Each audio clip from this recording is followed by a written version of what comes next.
Subscribe कीजिए मेरे YouTube channel Sobia ji health and beauty tips को और बेल आइकन पर क्लिक करें हमारी लेटेस्ट वीडियो सबसे पहले देखने के लिए।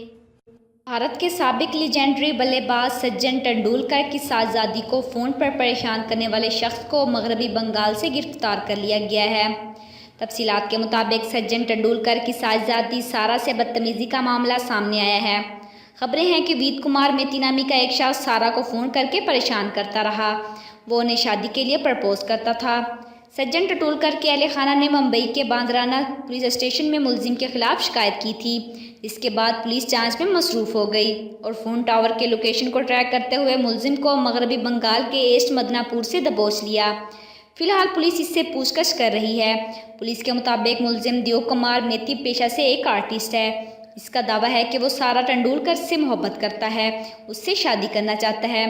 पुलिस के मुताबिक मुलजिम ने तफ्तीश में बताया कि कुछ महीना कबल ही वो किसी काम से मुंबई आया था, तभी उसे सारा तेंदुलकर का नंबर मिला। वो उन्हें फ़ोन करने लगा।